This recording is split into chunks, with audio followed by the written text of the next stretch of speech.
الأنبياء والمرسلين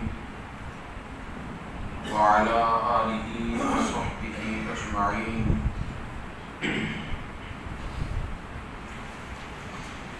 أما بعد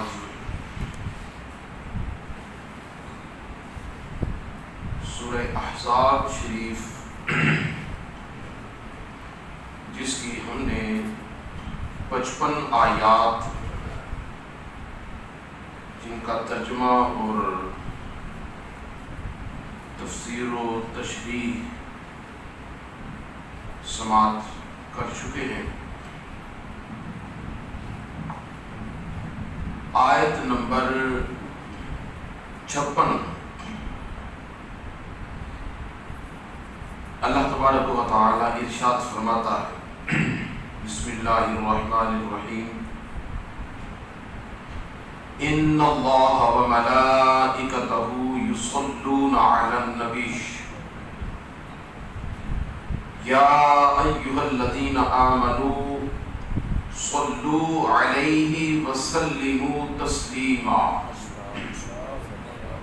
الصلاة والسلام علیک یا سیدی یا رسول اللہ وعلی آلک واصحابک یا حبیب اللہ۔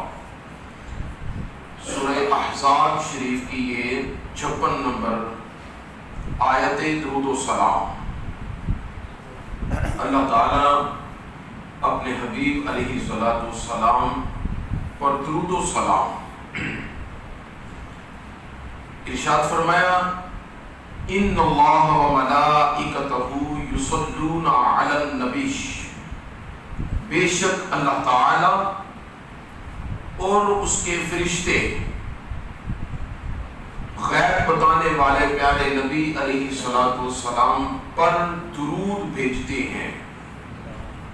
یا ایھا الذین آمنوا، تو اے ایمان والو، صلو علیہ،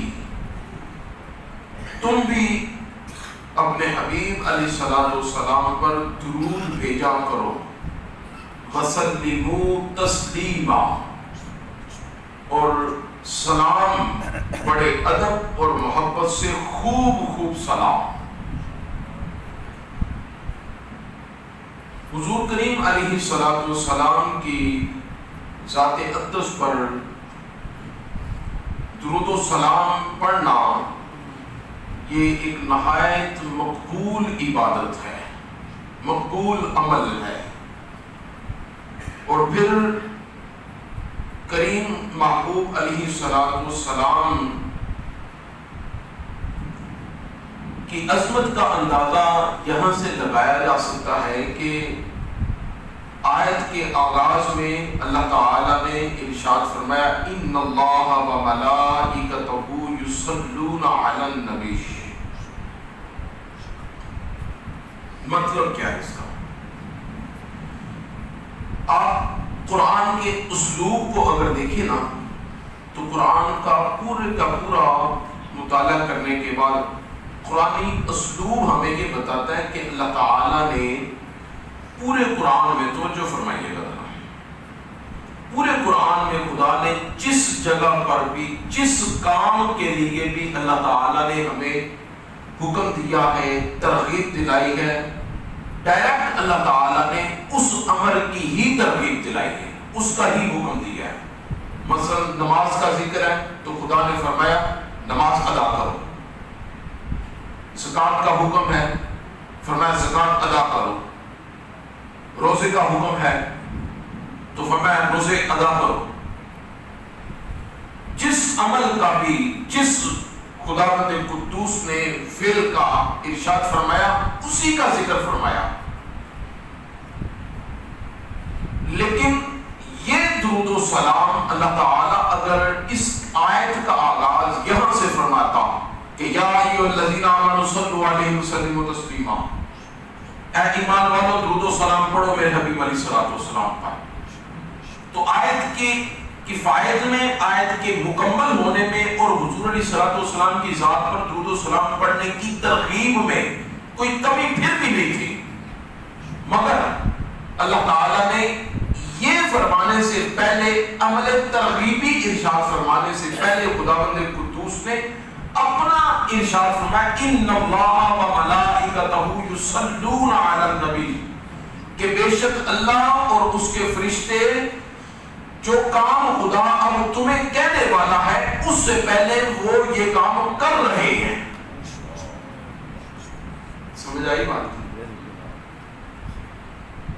نماز، روزہ، زکوٰۃ، صدقہ، خیرات، عمل صالح اور اس کے علاوہ جتنے بھی باقی معاملات ہیں، ان معاملات کا ڈائریکٹ حکم دیا جاتا ہے کہ یہ کام تم کرو، مگر یہ درود و سلام ایک ایسی عظیم عبادت ہے کہ اللہ تعالیٰ ارشاد فرماتا ہے کہ مومنوں کو ارشاد فرمانے سے پہلے خداوند قدوس نے اپنا عمل فرمایا کہ یہ جو تمہیں اب کہا جانے لگا ہے یہ تمہارے سے پہلے اللہ تعالیٰ یہ عمل فرما رہا ہے۔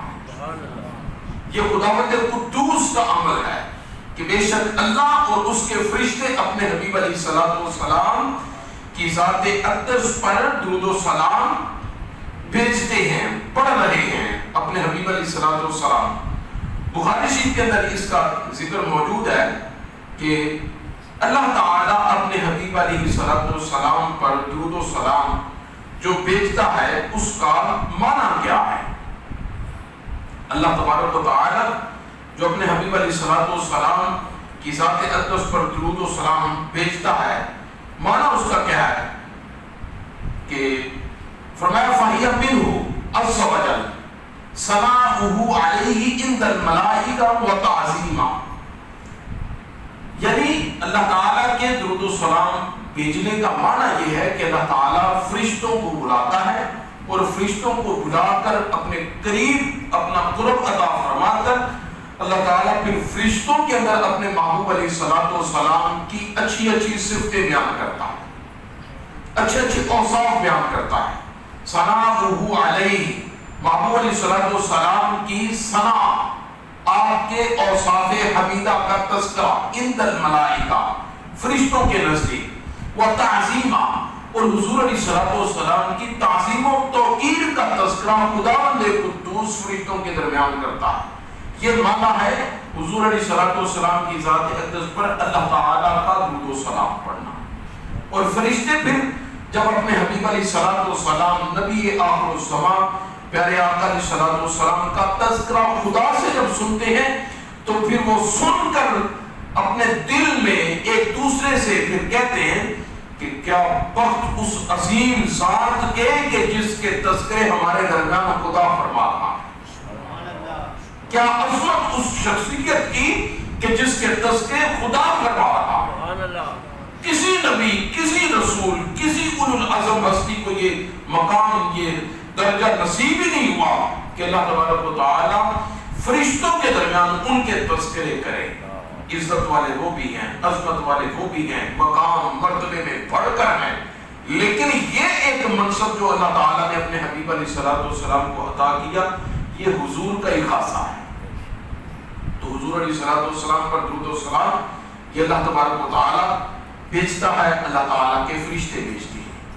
یہ آیت مقدسہ اتنی مفصل آیت ہے کہ اگر اس پر گفتگو کی جائے، یہاں پر اسی مسجد میں آغاز میں جب جمعہ شریف کا آغاز ہوا، تقریباً اس ایک آیت پر 4 جمعہ شریف الحمدللہ درود و سلام کے موضوع پر پڑھے جا چکے ہیں۔ یہ اتنی مفصل اور حضور علیہ الصلوۃ والسلام کی ذات اقدس پر درود و سلام کے حوالے سے اتنی فضیلت ہے کہ بیان سے باہر ہے۔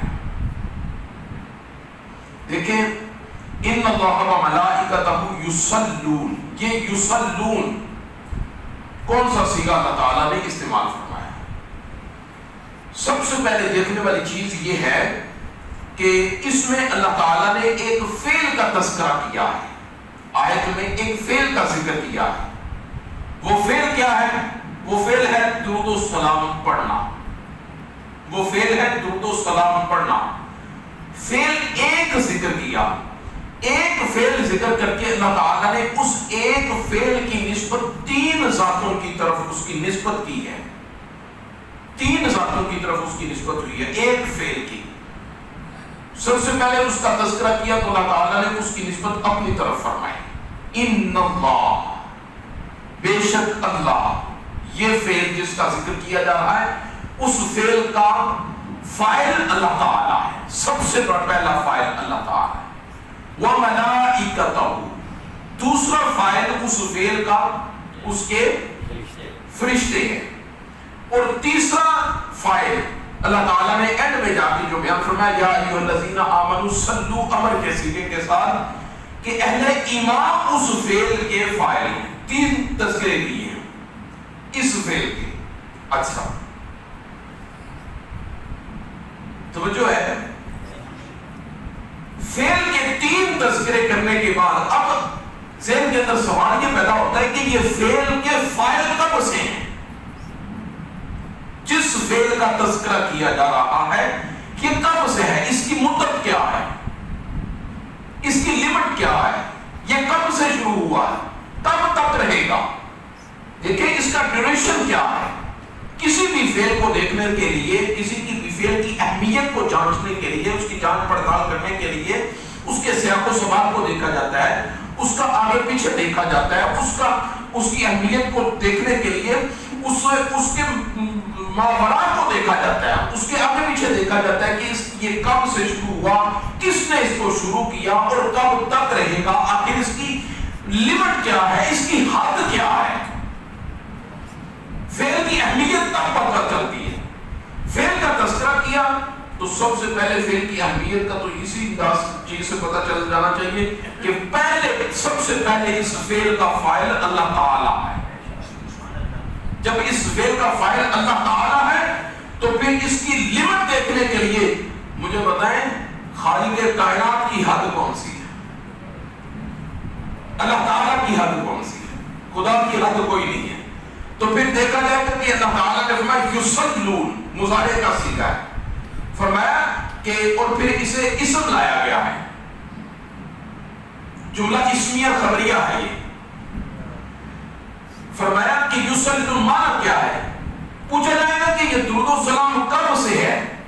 فرمایا جب سے خدا ہے تب سے درود و سلام ہے۔ کب تک رہے گا؟ جب تک رہے گا خدا تب تک درود و سلام رہے گا۔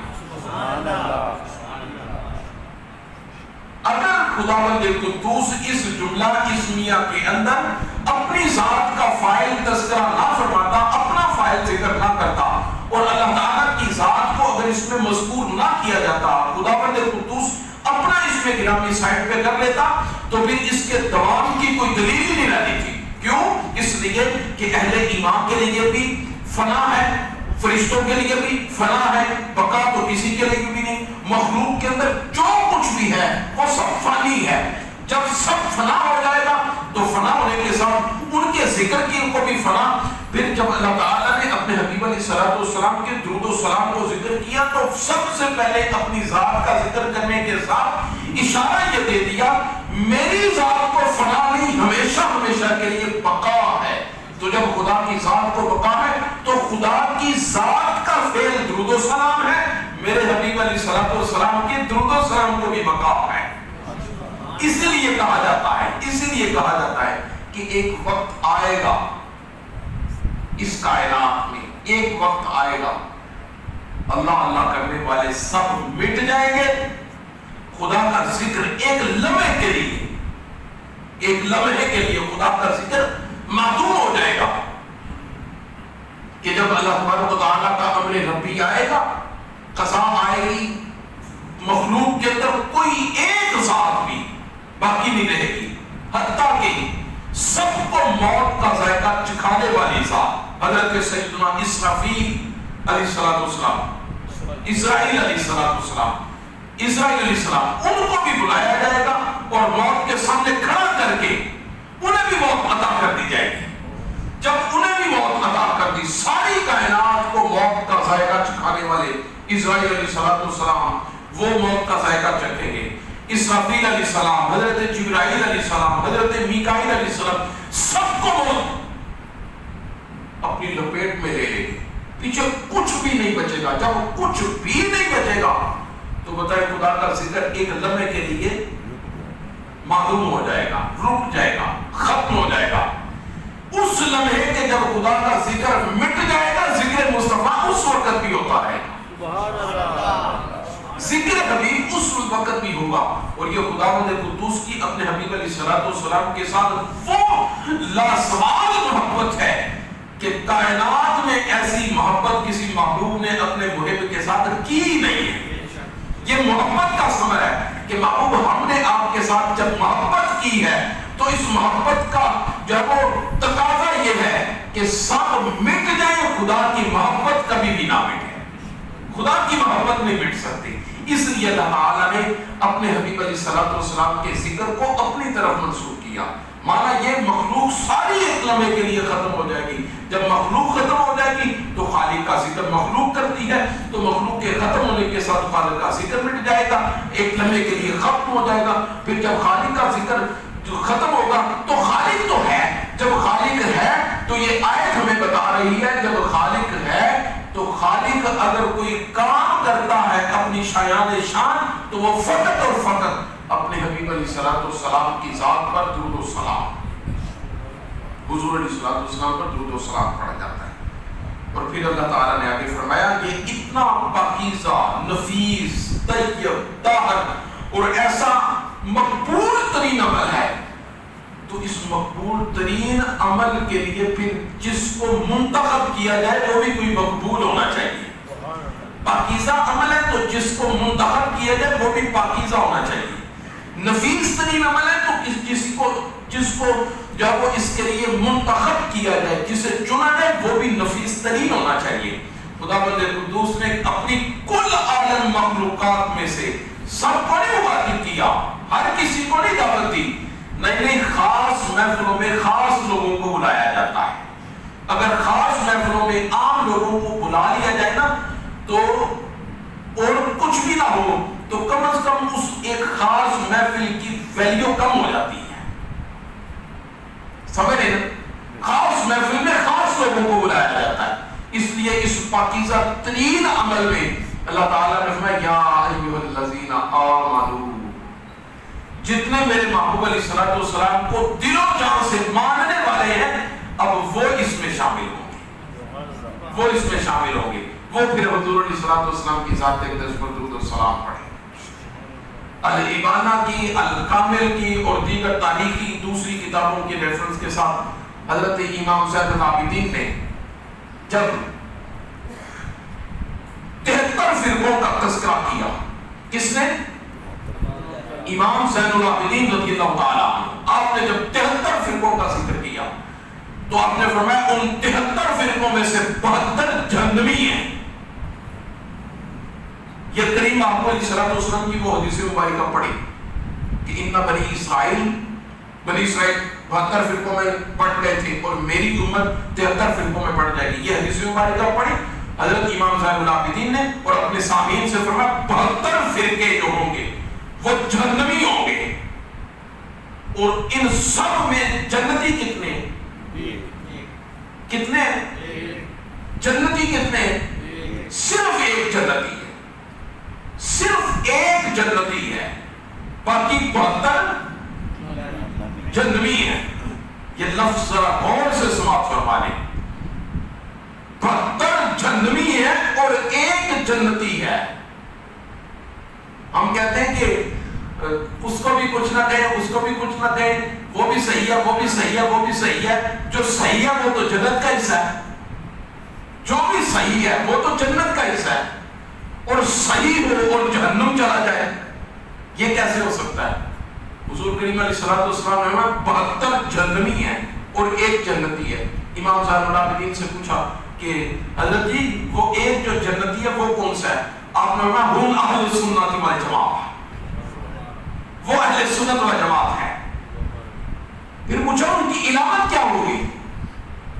ان کی علامت کیا ہے، نشانی کیا ہے؟ ہر کوئی کہے گا کہ میں اہل سنت والجماعت ہوں، میں سنی ہوں، ہر کوئی یہ کہے گا۔ یہ آج کی بات نہیں ہے، لوگ کہتے ہیں بریلی سے یہ مسلک چلا ہے امام احمد رضا خان کی وجہ سے، نہیں، میں امام زین العابدین رضی اللہ تعالیٰ عنہ، امام زین العابدین جو امام حسین کے شہزادے ہیں، جو حضرت مولا علی کے پوتے ہیں، حضرت امام زین العابدین کی بات عرض کر رہا ہوں، خانواہ رسول کے وہ عظیم چشم و چراغ کہ اللہ تعالیٰ نے جن کی وساطت سے اس دین اسلام کو آگے پھیلایا۔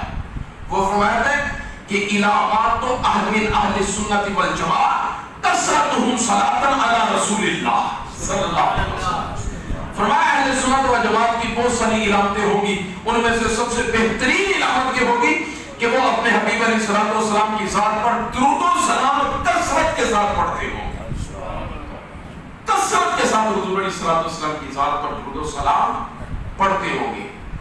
تو فقط اہل سنت و جماعت وہ عقیدہ ہے کہ جس میں آپ حضور علیہ الصلوۃ والسلام کی ذات پر درود و سلام اٹھتے پڑھیں، بیٹھتے پڑھیں، لیٹ کر پڑھیں، تشہد کی حالت میں بیٹھ کر پڑھیں، کھڑے ہو کر قیام کی صورت میں پڑھیں، آپ چلتے پڑھیں، آپ جس حالت میں بھی اذان سے پہلے پڑھیں، اذان کے بعد پڑھیں، نماز کے بعد پڑھیں، آپ سامنے پڑھیں، اعلانیہ پڑھیں، اونچی آواز سے پڑھیں، نجی پست آواز سے پڑھیں، یعنی جس حالت میں بھی پڑھیں.